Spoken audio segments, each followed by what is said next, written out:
Coming up next on The Voice of Alabama Politics, is Wayne Reynolds a Neanderthal? The V-Team asks, is Will Dismukes the most ignorant man in Alabama? Taken together, these two represent what's wrong with our nation and our state. But you cannot ignore history. And history has shown that, in general, it has been the men who have done the raping and the robbing and the killing and the warmongering for the last 2,000 years. It has been the men who have done the pillaging and the beheading and the subjugating of whole races into slavery. It has been the men who have done the lawmaking and the money-making and most of the mischief-making. So if the world isn't quite what you had in mind, you have only yourselves to thank. Preach it, sister. They need to hear it. All this and much, much more coming up next on The V.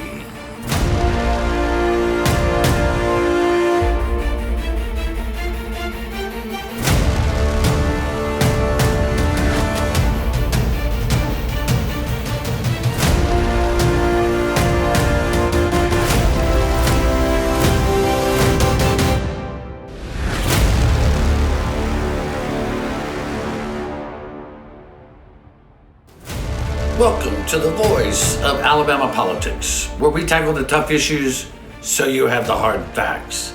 I'm your host, Bill Britt, and today I'm joined by Josh Moon, investigative reporter and columnist at APR, and Susan Britt, research guru extraordinaire and my constant companion here outside of beautiful downtown Attala. Josh, how are you doing? Oh, I'm great. I'm great. Back in the state of Alabama, so we're doing okay. Well, they did try to stop you at the border, I hear, but it was not, they could not keep you out. that happens sometimes. And, I was in Florida, and then, they were trying to take a stand against Florida, and then they realized Alabama was just as bad, so everybody just said, okay, whatever.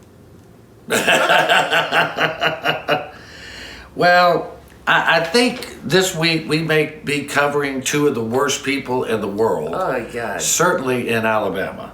First off is a Alabama Board of Education member, Wayne Reynolds, who this week, Susan, during a live broadcast of Ivey's address to the state, he decided to take to Facebook Live and post derogatory remarks about her weight and her outfit. I mean, Susan, what decade are we living in?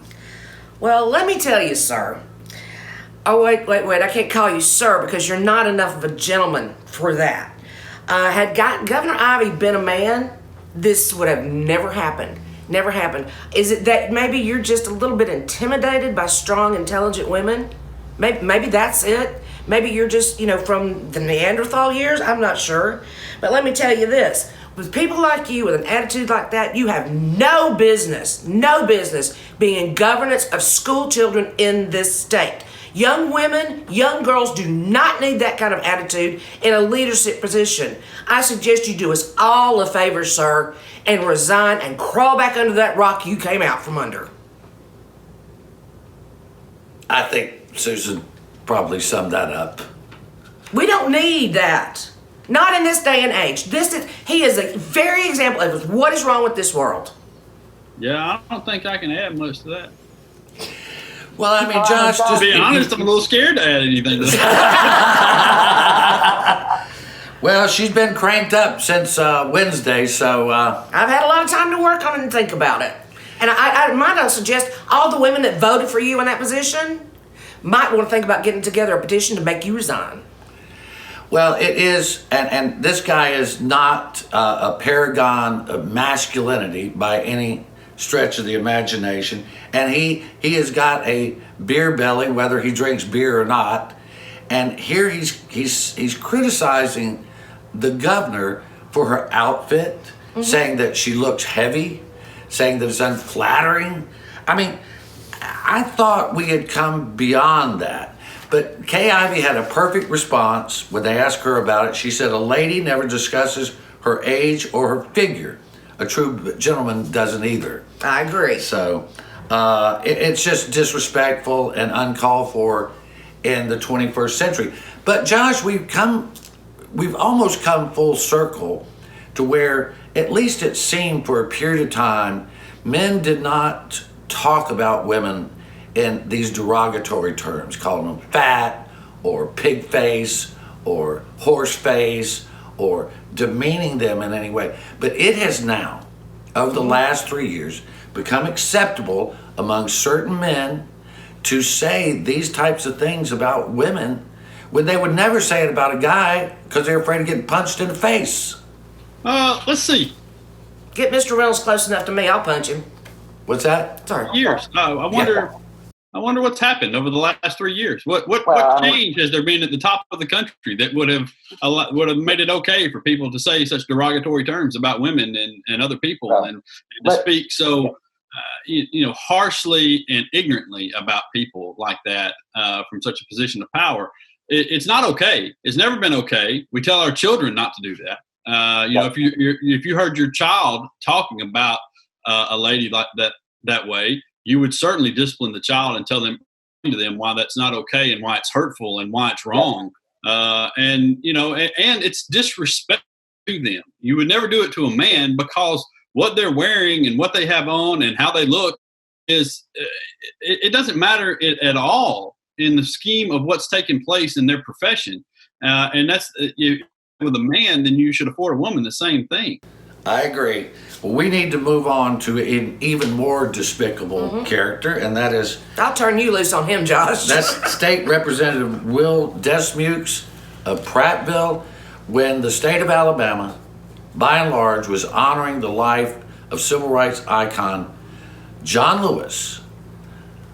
Will Dismukes went down to Selma and attended a rally at Fort Dixie, which is a made-up Confederate fort, where he honored the life of Nathan Bedford Forrest, who was a Confederate general, brutal Confederate general, and the first Grand Wizard of the Ku Klux Klan. Josh? Yeah, Will Dismukes is a moron. But we see this a lot around this state with people who want to honor these old Southern traditions, quote unquote. You see them talk about heritage and not hate and things like that. And often it devolves into honoring people like Nathan Bedford Forrest, who, are calling the Civil War the War of Northern Aggression. Will Dismukes has been doing this sort of crap for years. And it's that it came to light now, I think, is because of the current movement in around this country, the social movement that's taking place, and because he did it on a day when we were honoring John Lewis. I'll say it, he posted the post on the day when we were honoring John Lewis. I think he went to the event on the Saturday, the day before. But, it's so that has come back to bite him. He's had to resign his position as the pastor of whatever church would have had him before this. But in the grand scheme of things, what bothers me most about it is this was not a secret for any. This has been going on with Will Dismukes and a bunch of other people in this state for a long time. The people that play to these sort of crowds and tell them that it's okay and pander to them and protect their monuments and things. This sort of stuff has been going on for a long, long time. We've encouraged it. We've allowed it to happen. And it's wrong. It's hurtful to a group of people, and it's rightfully hurtful. It's hurtful, and you understand their pain, and you just ignore it. Well, the Baptists demanded that he resign from his church position. However, the ALGOP has not called for him to resign, and that's a failure of leadership. We're going to have to leave it right there. You're watching The V, the voice of Alabama politics. We'll be right back.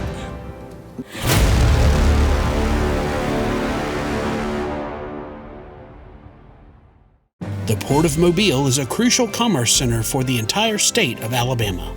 Activities with our shippers generated over $490 million in tax revenue for the state. We've generated 135,000 jobs by having a competitive seaport within cost-effective reach. Thanks to the state's leadership, Alabama's only seaport is being modernized to ensure that we are continually competing on a global scale. For more information, contact the Alabama State Port Authority at asdd.com. A lot can change in 5 years, except those smile lines you treated with Bellafill. Because that's about how long Bellafill will keep them smooth and filled. 5 years. Now you can always look your best without all those injections, appointments, and costs. Belafil is the only dermal filler that stimulates and maintains collagen growth long term. Now time is on your side.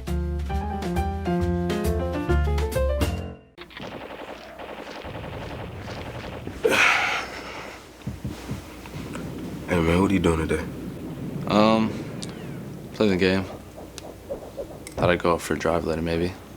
Text some friends while I'm doing it. Scroll through social media. Kill a family 4 and a head on collision. Cool, man.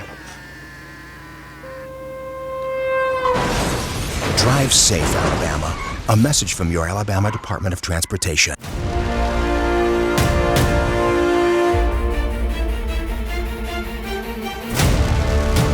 Welcome back to the voice of Alabama politics. You know, over the last week, the United States passed 150,000 individuals dead from COVID-19. Right now, in the state of Alabama, over the last 2 weeks, we've seen, actually 3 weeks, case after case, death after death, increase. I mean, nearly 50,000 Alabamians have been diagnosed with the disease. More than 500 people, Josh and Susan, have died of the disease in July alone. Mm-hmm. And we have a member of the Senate, Randy Price, who was in the hospital on a ventilator last week, checked, and he is fighting for his life. But a majority of our people, it seem to not take this very seriously, Susan. No, they don't. You go out among people, you get near a doctor's office, something like that, you might see a lot of masks because they require them. But most people are just totally ignoring this. They're not social distancing. They're not wearing masks. They're going to gatherings, where it's church gatherings or bars or whatever, and it's continuing to spread. And I'm talking about a large percentage of the people that are at these single gatherings. Yeah. Well, I mean, you know, one church had a homecoming, Josh, and some 40 or so people ended up infected. I mean, that has to tell us something. Yeah, it does. I mean, it does.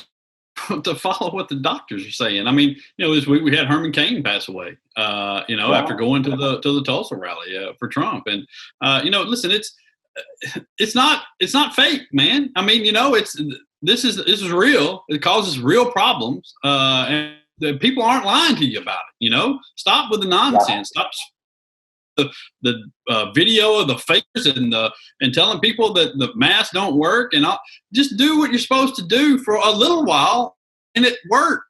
You saw the drop that we had back when back in earlier this year when we shut everything down. You saw what happened at that point. We got to do that. I mean, it's not that hard, y'all. It's not. No, it's not. And you know, that's the thing. We had Dr. Harris on last week. And he was talking about, again, if people would just wear masks, social distance, wash their hands, I mean, we could cut this thing down to nothing in a matter of a month or so, and yet people will not do it, Susan. And I got to tell you, the thing that really worries me, really worries me, is the schools opening back up. Yeah. This is not going to be good. Yeah. No, it's not going to be good. And because think about what we're talking about. We're talking about doing the exact same thing that they're telling you not to do, which is put a bunch of people in a small area indoors for a period of time. I mean, it's just not, you know what's going to happen. It happens in flu season. If you have small kids, you know that it's going to infect everybody in the house, and that's where we're headed.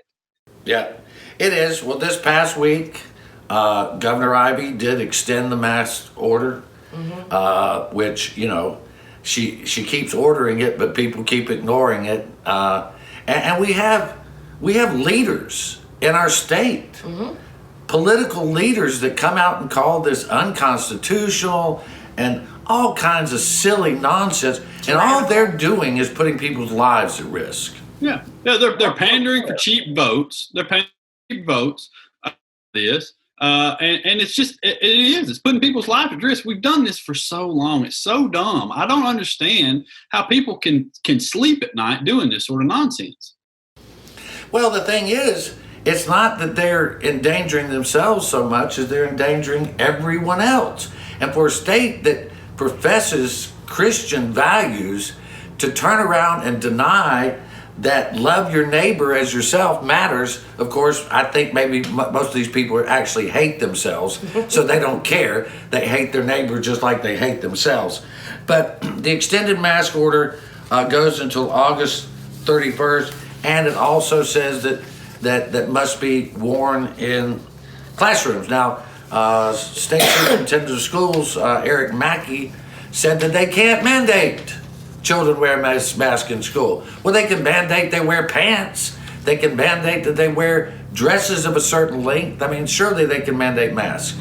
I guarantee you, if a girl shows up with a skirt 3 inches above her knee, they're going to send her home. They can mandate that. Been doing it for years.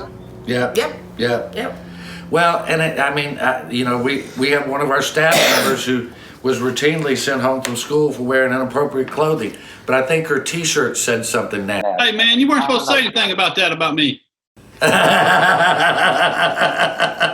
Josh, everybody expects it of you. I mean, who didn't get sent home for something, right? The other thing that happened this week is that the state board of Alabama Beverage Control Board cut the hours that bars could sell alcohol. I know that there was internal discussions within the administration to close bars down completely. They are a hotspot of coronavirus, just like churches are. I know we're going to get in trouble with that, but the truth is, when you get people in a closed room singing, talking loudly, and that it is a hotbed for this disease. But so the governor's office had wanted them to close bars at 9. Then they settled on 10. And finally, in the absolute wisdom of the alcoholic control, beverage control, they decided on 11, Josh. Well, I mean, 11 is the hour where you get the most COVID. So, really, honestly, if you're not going to shut them down, I don't think that the hour that you cut them off matters a whole lot to this thing here, because you're still going to have people crammed into a tight area for an extended period of time and talking loudly over the music, yelling at each other, what have you. And like you said, if you're not going to shut the churches down, then you're also going to have the problem there as well. And the Supreme Court ruled that you do have the authority to shut the churches down if you think that they're a hot spot and they're causing a problem. Well, one bar owner was complaining that they were singled out, but it's because it's a danger spot. But another one complained that his crowd didn't come in till 10. Well, if you're waiting to 10 o'clock to go out at night, I'm questioning the wisdom, because most folks have to get up and go to work in the morning. That's true. So if you start drinking at 10, well, we're probably doing them a favor because they'll be done by 11. We're going to have to... Hey, to be young. Yeah, we're going to have to leave it right there. You're watching the voice of Alabama. Drink them if you got them.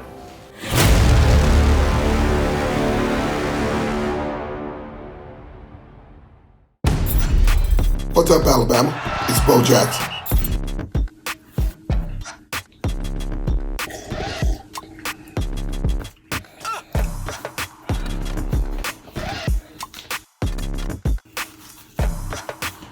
Do I really need to say it?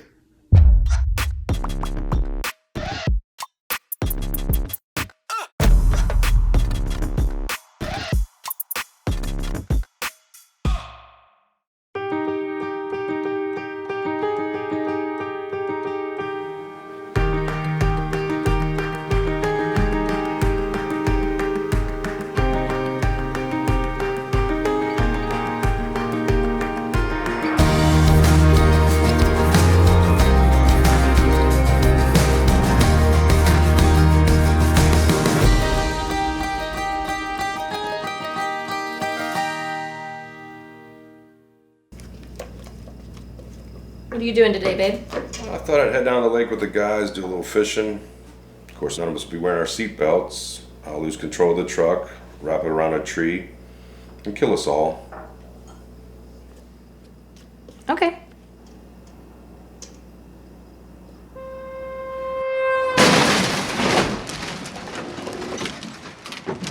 Drive safe, Alabama. A message from your Alabama Department of Transportation.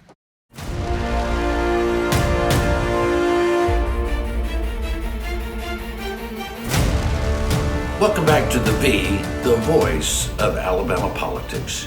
Y'all hit on it a little while ago about how really unsafe schools are. Now, I know there's a big push nationally and locally to say, oh, well, we're going to be fine, everything's fine.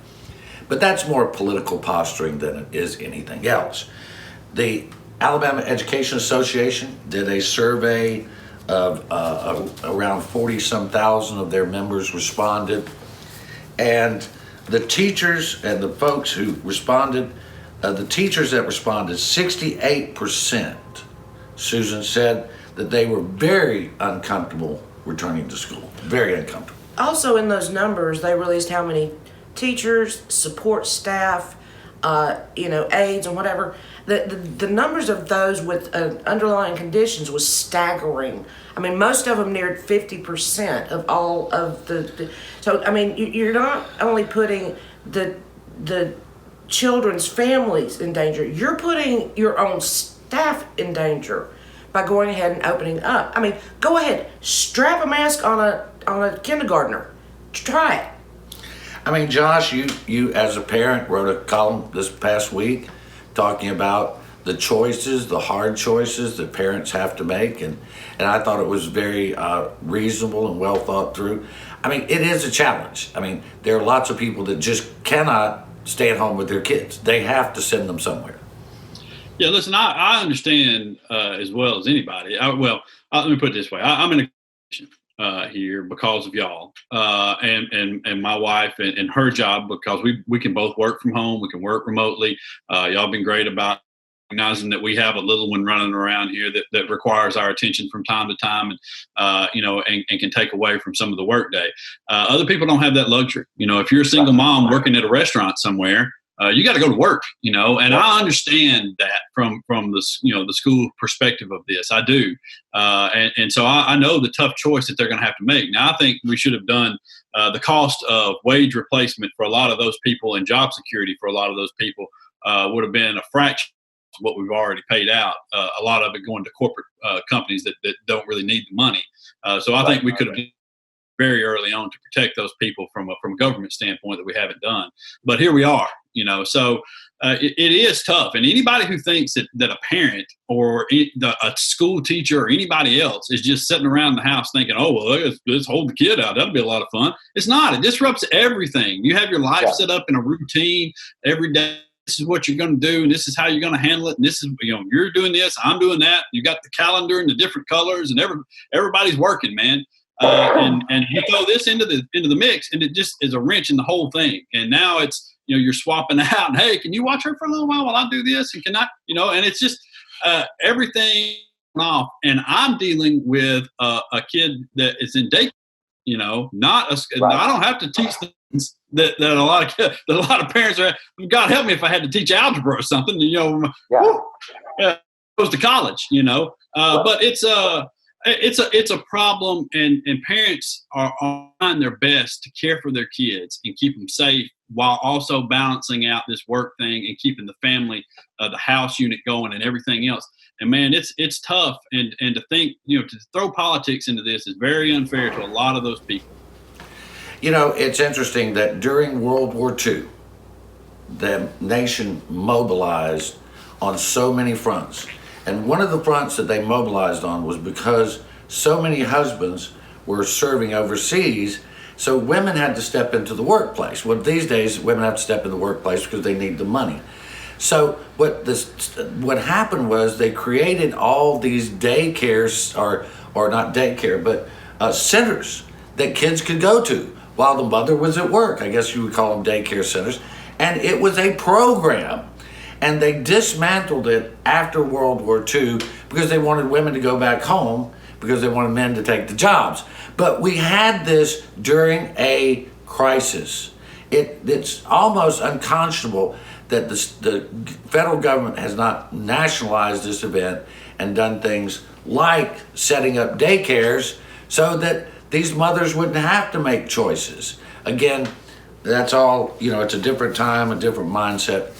I tell you what's a different time and a different mindset is 55 years ago, John Lewis, as a young man, marched across the Edmund Pettus Bridge and was beaten by white troopers, white law enforcement officers, and Governor George Wallace, did nothing. Citizens in Birmingham were hosed, dogs were sicked on them by Bull Connor.